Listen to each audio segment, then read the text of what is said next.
ಎಲ್ಲರಿಗೂ ನಮಸ್ಕಾರ. ಸವಿರುಚಿಗೆ ಸ್ವಾಗತ. ನಾನಿವತ್ತು ಉರುಳಿ ರಸಂ ಮಾಡ್ತಾ ಇದ್ದೀನಿ. ಇದ್ರ ಜೊತೆಗೆ ಪಲ್ಯವನ್ನು ಕೂಡ ಮಾಡ್ತಾ ಇದ್ದೀನಿ. ಒಂದೇ ವಿಡಿಯೋದಲ್ಲಿ 2 ರೆಸಿಪಿಯನ್ನು ನಾನು ನಿಮಗೆ ಮಾಡಿ ತೋರಿಸ್ತೀನಿ. ತುಂಬಾನೇ ಈಸಿಯಾಗಿ ನಾವು ಇದನ್ನ ಮಾಡ್ಕೊಳ್ಬಹುದು. ರುಚಿ ಅಂತೂ ತುಂಬಾನೇ ಚೆನ್ನಾಗಿರುತ್ತೆ. ಬನ್ನಿ ಈ ಒಂದು ರೆಸಿಪಿನ ಯಾವ ತರ ಮಾಡೋದು ಅಂತ ನೋಡೋಣ. ಅದಕ್ಕಿಂತ ಮುಂಚೆ ನೀವು ನಮ್ಮ ಚಾನೆಲ್ ಹೊಸಬರಾಗಿದ್ರೆ ಇವಾಗಲೇ ನೀವು ಸಬ್ಸ್ಕ್ರೈಬ್ ಮಾಡಿ, ಪಕ್ಕದಲ್ಲಿರುವ ಬೆಲ್ ಐಕಾನ್ ಅನ್ನು ಕೂಡ ಪ್ರೆಸ್ ಮಾಡಿ. ಅದೇಗ್ ಮಾಡೋದು ಅಂತ ನೋಡೋಣ. ಮೊದಲಿದಾಗೆ ನಾನು ಇಲ್ಲೊಂದು 1/4 kg ಆಗುವಷ್ಟು ಹುರುಳಿಕಾಳನ್ನು ತಕೊಂಡು ಅದನ್ನ ನಾನು ಪೂರ್ತಿಯಾಗಿ ಚೆನ್ನಾಗಿ ನೆನೆ ಹಾಕಿ ಇಟ್ಕೊಂಡಿದ್ದೀನಿ. ಚೆನ್ನಾಗಿದು ನೆಂದಿದೆ ನೋಡಿ, ಈ ತರ ನೆಂದಿರಬೇಕು.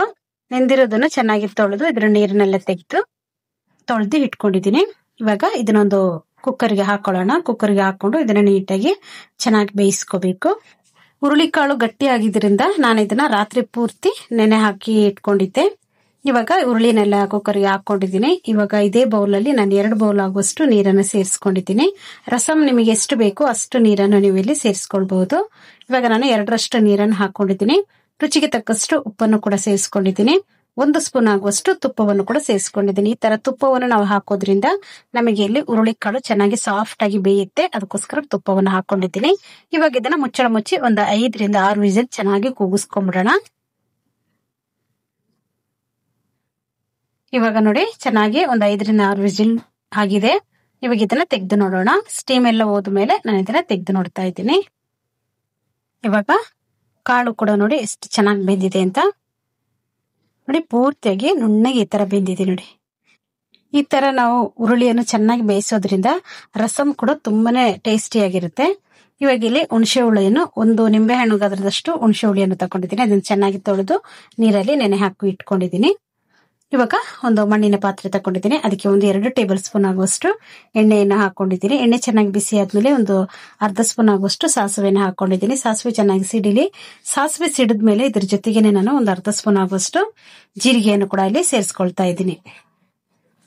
ಇವಾಗ ನೋಡಿ ಜೀರಿಗೆ ಕೂಡ ಚೆನ್ನಾಗಿ ಫ್ರೈ ಆಗಿದೆ. ಇವಾಗ ನಾನು ಇದ್ರ ಜೊತೆಗೇನೆ 1 ಗಡ್ಡೆ ಬೆಳ್ಳುಳ್ಳಿಯನ್ನು ಸಿಪ್ಪೆ ಸಮೇತ ಜಜ್ಜಿ ಅದನ್ನು ಕೂಡ ಇಲ್ಲಿ ಸೇರಿಸ್ಕೊಂಡಿದ್ದೀನಿ. ಒಂದು 5 ರಿಂದ 6 ಒಣಮೆಣಸಿನಕಾಯನ್ನು ಕೂಡ ಅದನ್ನು ಕೂಡ ಸೇರಿಸ್ಕೊಂಡಿದ್ದೀನಿ. ನಿಮ್ಗೆ ಖಾರ ನೋಡ್ಕೊಳ್ಳಿ, ಜಾಸ್ತಿ ಬೇಕಂದ್ರೆ ಇಲ್ಲಿ ಒಣಮೆಣಸಿನಕಾಯಿನ ಜಾಸ್ತಿ ಹಾಕೊಳ್ಬಹುದು. ಇದು ಪೂರ್ತಿಯಾಗಿ ಚೆನ್ನಾಗಿ ಕಲರ್ ಬರುವವರೆಗೂ ನಾವು ಇದನ್ನ ಫ್ರೈ ಮಾಡ್ಕೊಳ್ಳೋಣ. ನಂತರ ನಾನು ಇದ್ರ ಜೊತೆಗೇನೆ ಸ್ವಲ್ಪ ಕರಿಬೇವಿನ ಸೊಪ್ಪನ್ನು ಕೂಡ ಸೇರಿಸ್ಕೊಳ್ತಾ ಇದ್ದೀನಿ. ಕರಿಬೇವಿನ ಸೊಪ್ಪನ್ನು ಹಾಕೊಂಡು ಅಷ್ಟೇ ಚೆನ್ನಾಗಿ ಫ್ರೈ ಮಾಡ್ಕೊಳ್ಳೋಣ. ಉರಿಯನ್ನು ಸಿಮ್ಮಲ್ಲಿ ಇಟ್ಕೊಂಡು ಇದನ್ನ ನೀವು ಹಾಕೊಳ್ಬೇಕು.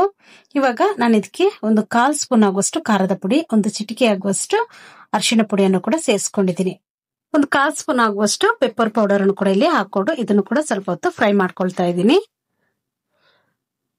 ಇವಾಗ ನಾವು ಕಿವುಚಿ ಇಟ್ಟಿರುವಂತ ಹುಣಸೆ ಹುಳಿ ಇದೆ ನೋಡಿ, ಆ ರಸವನ್ನು ಕೂಡ ಇಲ್ಲಿ ಸೇರಿಸ್ಕೊಳ್ತಾ ಇದ್ದೀನಿ. ಇವಾಗ ಹುಣಸೆ ಹುಳಿಯನ್ನೆಲ್ಲ ಹಾಕೊಂಡ್ಮೇಲೆ ಇದು ಚೆನ್ನಾಗಿ ಕುದಿ ಬರಬೇಕು. ಒಮ್ಮೆ ಇದನ್ನ ಮಿಕ್ಸ್ ಮಾಡ್ಕೊಳ್ಳೋಣ. ಇವಾಗ ನೋಡಿ ಚೆನ್ನಾಗಿ ಕುದಿ ಬರ್ತಾ ಇದೆ. ಇವಾಗ ನಾನು ಸೋದಿಸಿ ಇಟ್ಕೊಂಡಿರುವಂತ ಹುರುಳಿಕಾಳು ರಸಂ ಇದೆ ನೋಡಿ, ಅದನ್ನ ಇಲ್ಲಿ ಸೇರಿಸ್ಕೊಳ್ಳೋಣ. ಇವಾಗ ಇದೊಮ್ಮೆ ಚೆನ್ನಾಗಿ ಕುದಿ ಬರ್ಲಿ. ಮುಚ್ಚಳ ಮುಚ್ಚಿ ನಾನು ಇದನ್ನ ಕುದಿಸ್ಕೊಳ್ತಾ ಇದ್ದೀನಿ. ಇವಾಗ ಇದು ನೋಡಿ ಚೆನ್ನಾಗಿ ಕುದೀತಾ ಇದೆ. ನಾನಿಲ್ಲಿ ಹುರುಳಿಯನ್ನು ಬೇಯಿಸುವಾಗಲೂ ಉಪ್ಪು ಹಾಕಿದ್ದೆ, ಅದಕ್ಕೋಸ್ಕರ ನಾನು ಇವಾಗ ಉಪ್ಪು ಹಾಕೊಳ್ಳಿಲ್ಲ. ಟೇಸ್ಟ್ ನೋಡಿ ನಾವು ಇಲ್ಲಿ ಉಪ್ಪನ್ನು ಸೇರಿಸ್ಕೊಂಡ್ರೆ ಸಾಕು. ಉಪ್ಪು ಕಡಿಮೆ ಇದ್ರೆ ಮಾತ್ರ ನಾವಿಲ್ಲಿ ಸೇರಿಸ್ಕೊಳ್ಳೋಣ.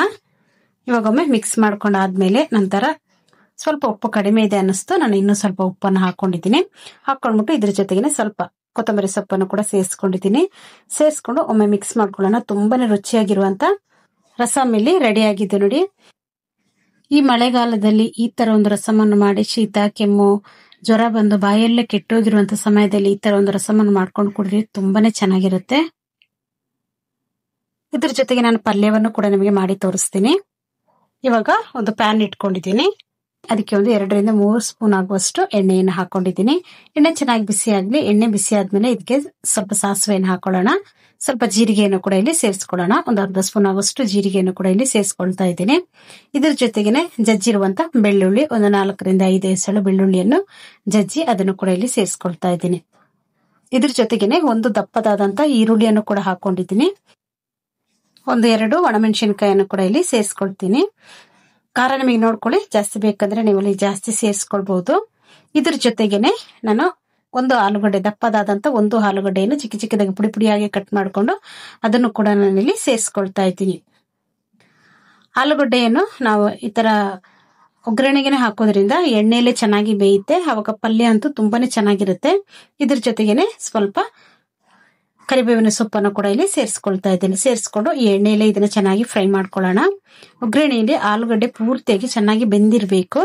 ಬೆಂದ ಮೇಲೇನೆ ನಾವಿಲ್ಲಿ ಉರುಳಿಯನ್ನು ಸೇರಿಸ್ಕೋಬೇಕು. ಯಾಕಂದ್ರೆ ಉರುಳಿ ಮೊದಲೇ ಚೆನ್ನಾಗಿ ಬೆಂದಿದೆಯಲ್ಲ, ಅದಕ್ಕೋಸ್ಕರ ಇಲ್ಲಿ ನಾನು ಆಲೂಗಡ್ಡೆಯನ್ನು ಬೇಯಿಸ್ಕೊಳ್ತಾ ಇದ್ದೀನಿ. ಇದಕ್ಕೆ ರುಚಿಗೆ ತಕ್ಕಷ್ಟು ಉಪ್ಪನ್ನು ಕೂಡ ಸೇರಿಸ್ಕೊಳ್ಳೋಣ. ಸೇರಿಸ್ಕೊಂಡು ಇದನ್ನ ಚೆನ್ನಾಗಿ ಬೇಯಿಸ್ಕೊಂಡ್ಬಿಡೋಣ. ನೀರೇನು ಹಾಕೋದ್ ಬೇಡ, ಎಣ್ಣೆಯಲ್ಲೇ ಇದು ಚೆನ್ನಾಗಿ ಬೆಂದ್ರೆ ಸಾಕು.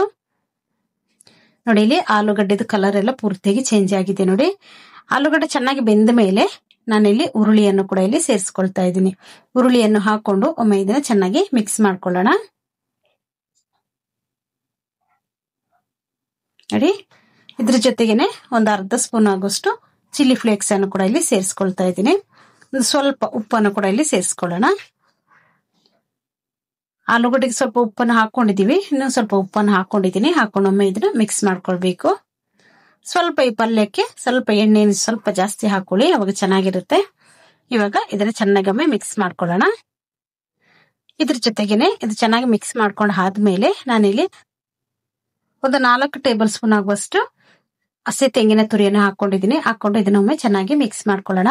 ತೆಂಗಿನ ತುರಿ ಬೇಡ ಅಂದ್ರೆ ನೀವು ಹಾಗೆ ಕೂಡ ನೀವು ಇದನ್ನ ತಿನ್ಬಹುದು. ಸ್ವಲ್ಪ ಕೊತ್ತಂಬರಿ ಸೊಪ್ಪನ್ನು ಕೂಡ ಹಾಕೊಂಡಿದ್ದೀನಿ ನಾನು. ಹಾಕೊಂಡೊಮ್ಮೆ ಮಿಕ್ಸ್ ಮಾಡ್ಕೊಳ್ಳೋಣ. ತುಂಬಾನೇ ಚೆನ್ನಾಗಿರುತ್ತೆ. ಈ ರಸಕ್ಕೂ ಈ ಪಲ್ಯಕ್ಕಂತೂ ತುಂಬಾನೇ ಚೆನ್ನಾಗಿರುತ್ತೆ. ನೋಡಿ, ಒಮ್ಮೆ ಮಿಕ್ಸ್ ಮಾಡ್ಕೊಳ್ಳೋಣ ಇದನ್ನ. ತುಂಬಾನೇ ರುಚಿಯಾಗಿರುವಂತ ಇಲ್ಲಿ ಉರುಳಿ ಪಲ್ಯ ಕೂಡ ರೆಡಿ ಆಗಿದೆ. ನೋಡಿ, ನೋಡಿದ್ರಲ್ವಾ ಉರುಳಿ ರಸಂ, ಉರುಳಿ ಪಲ್ಯ ಯಾವ ತರ ನಾವು ಮಾಡ್ಕೊಂಡಿದೀವಿ ಅಂತ. ಕಡಿಮೆ ಇಂಗ್ರೀಡಿಯೆಂಟ್ಸ್ ಅನ್ನು ಹಾಕೊಂಡು ನಾವು ಇದನ್ನ ಮಾಡಿರುವಂತದ್ದು. ಟೇಸ್ಟ್ ಅಂತೂ ತುಂಬಾನೇ ಚೆನ್ನಾಗಿರುತ್ತೆ. ನೀವು ಕೂಡ ಇದೇ ತರ ಒಮ್ಮೆ ಟ್ರೈ ಮಾಡಿ, ತುಂಬಾನೇ ಚೆನ್ನಾಗಿರುತ್ತೆ. ಈ ವಿಡಿಯೋ ನಿಮಗೆ ಇಷ್ಟ ಆಯ್ತಂದ್ರೆ ಲೈಕ್ ಮಾಡಿ, ಶೇರ್ ಮಾಡಿ, ಸಬ್ಸ್ಕ್ರೈಬ್ ಮಾಡಿ. ವಿಡಿಯೋ ನೋಡಿದಕ್ಕಾಗಿ ಧನ್ಯವಾದಗಳು. ನಾನು ಸಬಿ.